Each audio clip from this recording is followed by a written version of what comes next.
Good evening and welcome to News Channel 8. I'm Jerome Aegean. Here's some of the top stories we have for you tonight. What's going on with Cash for Gold? We'll find out with an exclusive interview with Police Chief Oakland Benta. Another visit to Arthur Richards Junior High School and kitchens to die for. These stories and more are up next on News Channel 8.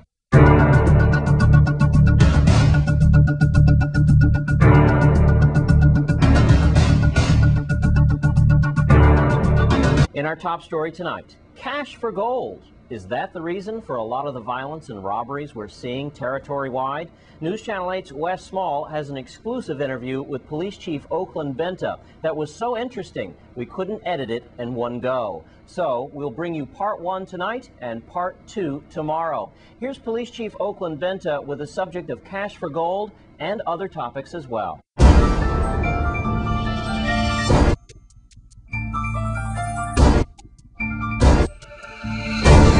Thanks a lot, Jerome. We're going to get right to it. VI Police Chief Oakland Benta. This is an exclusive this afternoon. The Chief has an important announcement. I suspect some arrest warrants are coming your way, and also in wake of the recent homicides that we had last weekend, I believe he's got some news for us right now. Chief Benta, thank you very much for giving this opportunity. I know that you are saddened with the reports of the homicide rate early so far this year, 2010, 15 or 16 or so, but it's way too many, and I know that you have some important news for the territory tonight. Good afternoon, Wes, and to the listening audience, yes.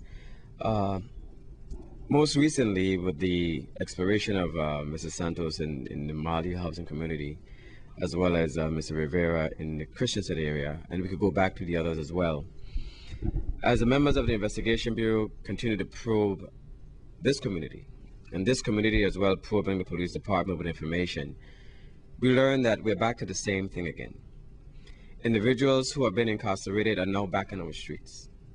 And those same individuals are actually these same individuals perpetrating these crimes, and I'm talking on the serious end, the shooting and the murders.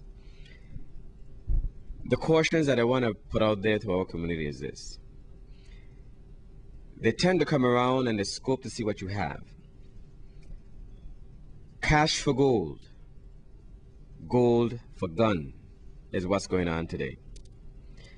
These individuals who may not want cash for the gold are actually getting guns for gold as well.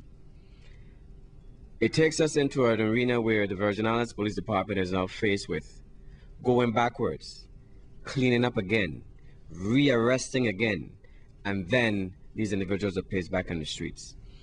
As the Investigation Bureau continues their investigation and realizing that we are dealing with individuals who have been in jail, placed on bail, and are committing these crimes again, it makes us wonder how much can we endure as a community, especially knowing who our perpetrators are and the respect that this very community has given them to the judicial system in releasing them back into our midst, on bail, unsupervised.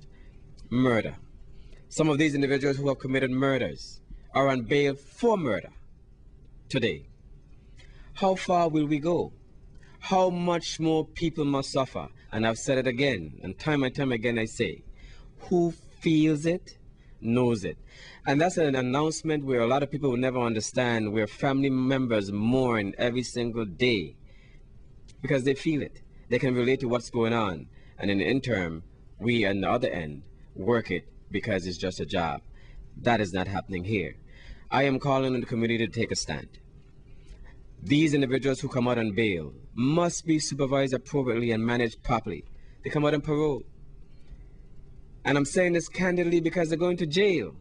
However, are they going to be released back into our midst again to continue the same thing they've done that caused them to be in there all over again? Again, that is part 1 of that interview with Police Chief Oakland Benta and Wes Small. We will bring you the second part tomorrow night.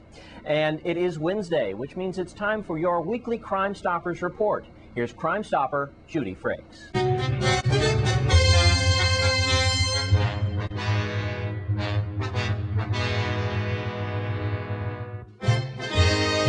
Good evening, this is Judy Frakes.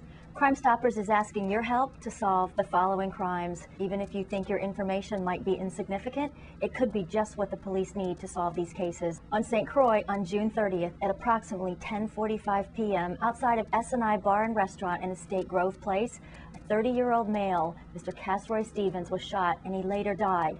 According to information provided at the time, several shots were discharged from a late model green or black SUV. It was carrying 3 males. Please help VIPD identify and arrest the killers. On St. John on February 22nd between 12 noon and dusk, a black backpack was stolen from the backseat of a safari taxi van, which was parked at Trunk Bay. The items stolen were U.S. passport, a birth certificate, a taxi badge, vehicle registration, and insurance papers.